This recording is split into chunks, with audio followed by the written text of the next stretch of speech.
السلام علیکم ورحمۃ اللہ وبرکاتہ۔ کیسے ہو بچوں؟ امید ہے آپ خیریت و عافیت سے ہوں گے۔ ہم نورانی قاعدہ سیکھ رہے ہیں۔ آج ہم نورانی قاعدہ کے 2 حرف پڑھیں گے، ہا اور حمزہ۔ ان دونوں کے نکلنے کی منہ میں ایک ہی جگہ ہے، اس لیے ہم ان دونوں کو اکٹھا پڑھ رہے ہیں۔ ان کے دونوں کو منہ سے نکالنے کی جگہ کیا ہے؟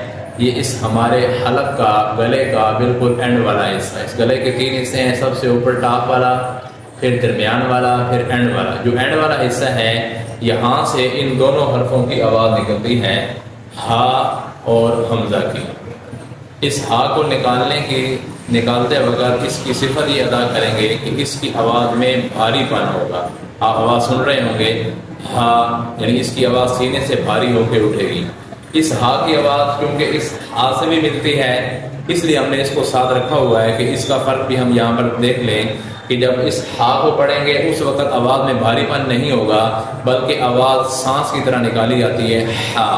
اور اس کی آواز میں کیونکہ بھاری پن ہے، اس لیے اس کو الگ سے پڑھا جائے گا بھاری کر کے، ہا۔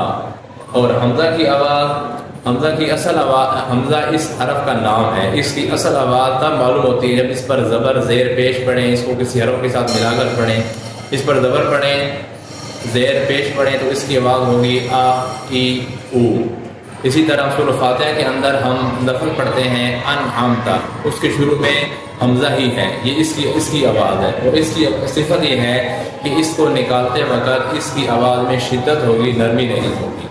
امید ہے ان دونوں حرفوں کو آپ نے سمجھ لیا ہوگا کہ کس کو منہ کے کس حصے سے نکالنا ہے اور کس صفت کے ساتھ ادا کرنا ہے۔ السلام علیکم ورحمۃ اللہ وبرکاتہ۔